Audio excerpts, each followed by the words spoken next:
کسی حکمت کی وجہ سے اس بندے کو وہ چیز نہیں دے رہا ہے، لیکن اس نے جو چیز مانگی ہے اللہ سے، اللہ تبارک و تعالی اس سے کئی گنا بہتر اس کو کل قیامت کے دن اس کا اجر دے دیا جائے گا۔ اور اسی پر میں آپ کو قرآن کریم کی ایک آیت سناؤں گا کہ جس پر آپ کا ایک یقین اور زیادہ مضبوط ہو جائے گا۔ اللہ تبارک و تعالی نے قرآن کریم کے اندر فرمایا کہ من کان یرید حرث الآخرۃ نزد لہ فی حرثہ، کہ جو شخص اپنی آخرت چاہتا ہے اور اپنی آخرت کے لیے نیک عمل کرتا ہے تو ہم اس کے لیے آخرت میں اور زیادہ اس کو ثواب بڑھا کر کے دے دیں گے۔ اور جو شخص ومن کان یرید حرث الدنیا نؤتہ منہا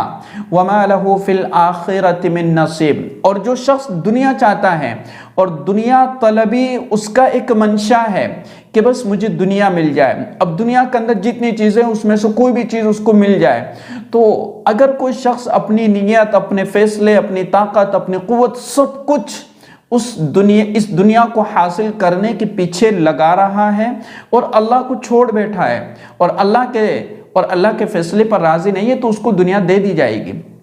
اس کو دنیا مل جائے گی۔ وما لہ فی الآخرۃ من نصیب، لیکن اس کے لیے آخرت میں کوئی حصہ نہیں ہوگا۔ اب آتے ہیں ہم اپنی اصل بات پر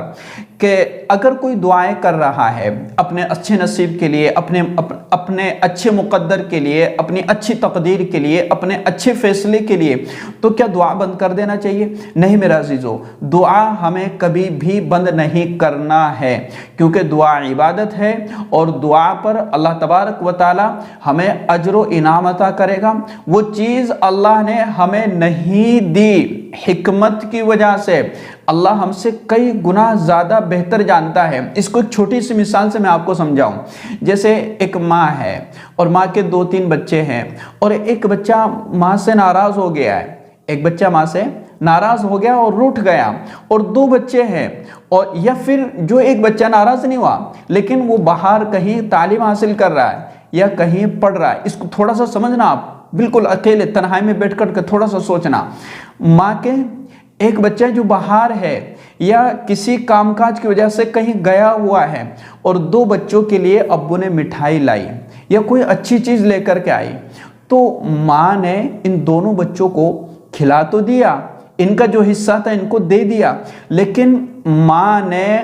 اپنے اس بیٹے کے لیے جو فی الحال موجود نہیں ہے یا وہ فی الحال کسی وجہ سے ناراض ہے، ماں نے اس کا حصہ نکال کر کے الگ رکھ دیا ہے۔ اس ماں نے اس کا حصہ نکال کر کے الگ رکھ دیا ہے کہ یہ میرا بیٹا ہے، میں اس کا حصہ الگ نکال کر کے رکھ لیتا ہوں۔ تو اللہ تو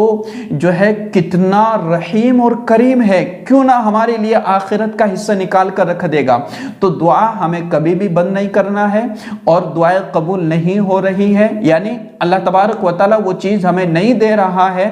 تو ہمیں دعا کبھی بھی بند نہیں کرنا چاہیے۔ اللہ کے فیصلے پر ہمیں راضی رہنا ہے۔ اور دوسری بات یہ ہے کہ جو چیز ہمیں ہمارے مقدر میں ہے، جو ملنا ہے، اللہ تبارک و تعالی وہ ہمیں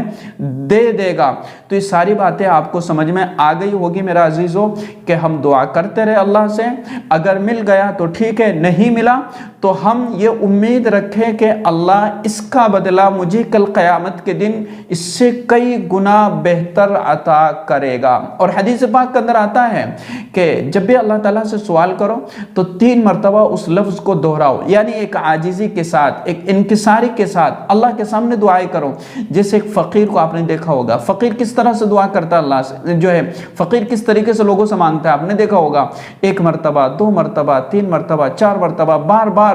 ایک ہی لفظ کو دہراتا ہے۔ تو ہم تو فقیر ہے اللہ کے، ہم محتاج ہے، تو ایک ہی دعا کو آپ چاہے 25 سال تک مانگتے